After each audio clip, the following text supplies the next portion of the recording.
dunia tidak pernah punya kehidupan malam. Baru jam 9, orang-orangnya sudah pada tidur. Rupa-rupanya penduduk kota ini tidak ada yang menderita insomnia seperti halnya saya. Saya baru ingat. Meskipun begitu, kemarin malam rumah saya baru saja ingat. Pencurinya masih dalam jendela. Lalu dia berhasil bawa kabur televisi serta DVD player milik saya. Nampaknya ada semacam ritual konyol dari para pencuri kita ini.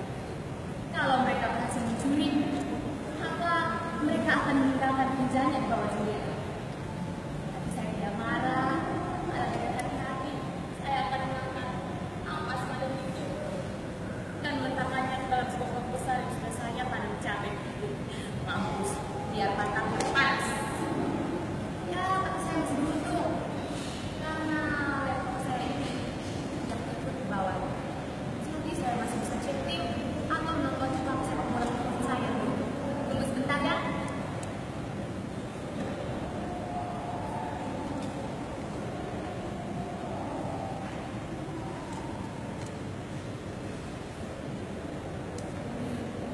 Nah, ini dia. Stadionnya besar. Nonton orang main bola itu memang enak kan? Ya kan? Enak tidak? Enak. Enak. Tapi saya beda. Saya itu lebih suka menonton penontonnya. Coba lihat. Lihat. Lihat. Stadion penuh sesak. Manusia-manusianya nampak seperti saya. Tapi ini bukan rakyat biasa. Rakyat ini makannya sedikit. Nah, kalau manusia makannya berapa yuk? Berapa? Banyak kan? Ya, banyak. Apalagi kamu. Kamu makannya banyak kan? Ya, banyak.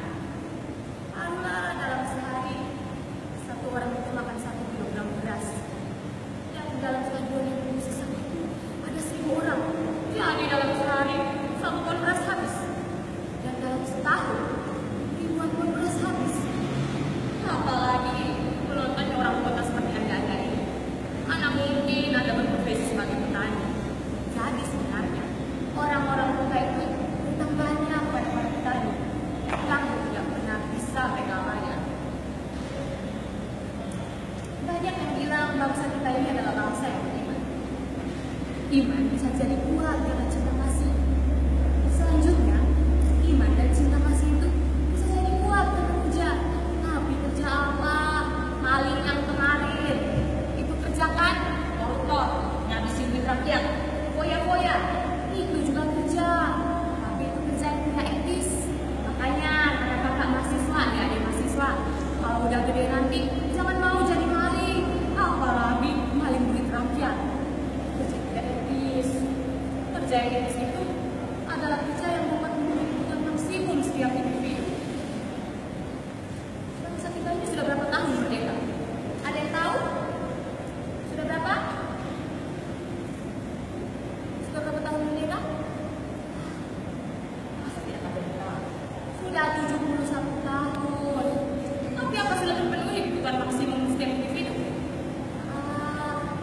Saya belagak bego. Saya bertanya tentang sesuatu yang sudah Anda akan ketahui jawabannya. Bangsa kita ini adalah bangsa yang teralienasi, bangsa yang tercerabut, bangsa yang terasing dari tanah air yang subur serta lautnya yang kaya. Artinya boleh berada di tanah air yang subur, tapi kepalanya berada di padang pasir yang kering kerontang dan gurun es yang dingin serta buruk. Pengangguran, kemiskinan terlalu banyak. Bayangkan kalau seorang ibu mengandung putra dan putri Indonesia dalam hati, tapi tidak terpenuhi kebutuhan maksimum.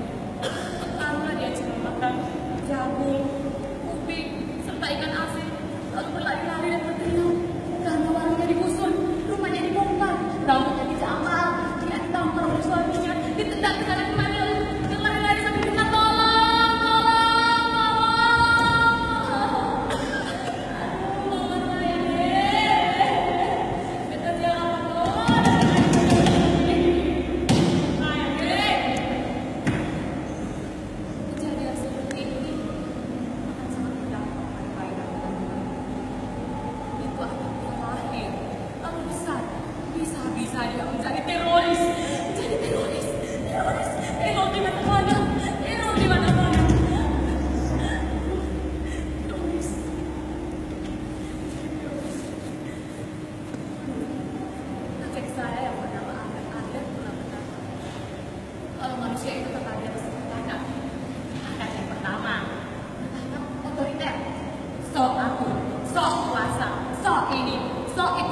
besok yang lain. Bahkan yang kedua akan jadi parasit. Lompat sana, lompat sini, nempel sana, nempel sini. Bahkan yang ketiga bahkan merusak yang berujung pada bunuh diri. Dan bahkan yang terakhir berbakat sosialista. Saya kok cantik kepala ini. Cantik banget.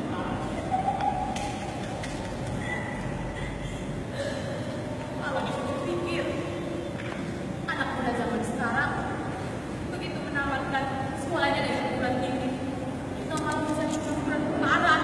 Kenapa? Ayo dipikir-pikir kenapa? Ini waktu saya datang dari Jakarta, seorang ponakan saya sudah punya 2 anak, tapi masih tinggal di pondok Tua Indah. Dia sarjana loh. Dia datang pada saya lalu berkata, Tiki, bantu beta loh, cari sepeda kerja di Jakarta. Biar cari sampah di rusun deh apa-apa. Aduh, saya sedih. Pendidikan macam apa ini? Sarjana kok mau jadi salah paham ibu kota. Lalu saya bilang kepadanya, di Jakarta, saya cuma pegawai rendahan. Saya tidak punya kuasa apa-apa. Tapi saya khawatir. Dengannya pasti seperti terowongan.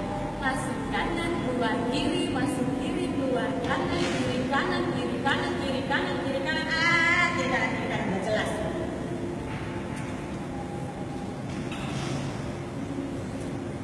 Seorang ibu melahirkan putra dan putri Indonesia dari dalam bayi. Dan ketika anaknya lahir, pasti anaknya menangis dan tertawa. Ini jadi pertanda bahwa di dalam dunia ini dia akan menemukan berbagai macam undangan. Mula-mula sampai akan berdoa.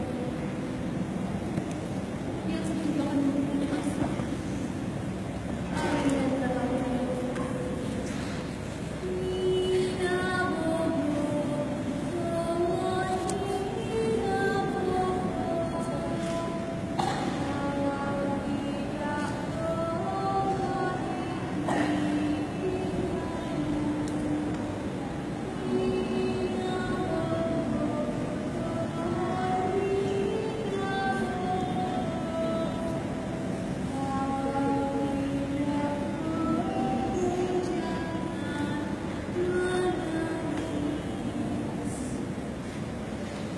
Dan ketika ibu sudah tua, ibu akan menyerahkan anaknya kepada ibu lain, ibu yang bernama ibu. Ibu ini akan menyediakan kiriman raksasa, kebun, hutan serta laut. Hanya dengan mencari dari tanah, lalu menanamnya dengan bahan makanan. Paling cepat 3 bulan sudah ada makanan berbisa. Dan dengan membuat rendang sambil menyiapkan rumput, lalu berteriak dengan suara nyaring, Baleo! Baleo! Ikan paus sudah datang! Ayo kita tangkap! Paling tidak, seorang anak sudah bisa pulang dengan membawa bekal itu. Dan dengan menyanyikan lagu Baleo sambil memainkan sesambil, kita sudah bisa minum susu dan madu dari cabang-cabang pohon setarahan lain. Ya, tapi generasi muda zaman sekarang, mereka itu lebih suka jadi pegawai negeri. Pakai sepatu bagus, pakaiannya necis, duduk di kantor. Padahal kerjanya